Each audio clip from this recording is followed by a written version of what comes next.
చట్టాలు ప్రజల జీవితాలను సులభతరం చేయాలని ప్రధాని మోదీ అభిప్రాయపడ్డారు. ప్రజల జీవితాలను సులభతరం చేయడానికి కృషి చేయండి కేంద్ర మంత్రులు ఎన్డీఏ ఎంపీలకు సూచించారు. నియమ నిబంధనలు ప్రజలకు అసౌకర్యంగా మారకూడదని తెలిపారు. ఆర్థికంగానే కాదు అన్ని రంగాల్లోనూ సంస్కరణలు అవసరమని పేర్కొన్నారు.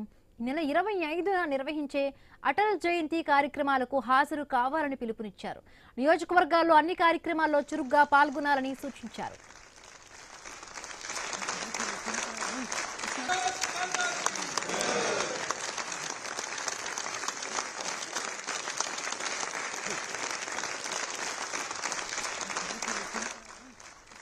ఢిల్లీలో ఎన్డీఏ పార్లమెంటరీ పార్టీ సమావేశమైంది. ప్రధాని మోదీ, కేంద్ర మంత్రులు, ఎన్డీఏ ఎంపీలు పాల్గొన్నారు. బీహార్లో ఎన్డీఏ విజయం తర్వాత ఎంపీలు అంతా ప్రధాని మోదీని సత్కరించారు. అనంతరం ఎంపీలకు మోదీ దిశానిర్దేశం చేశారు.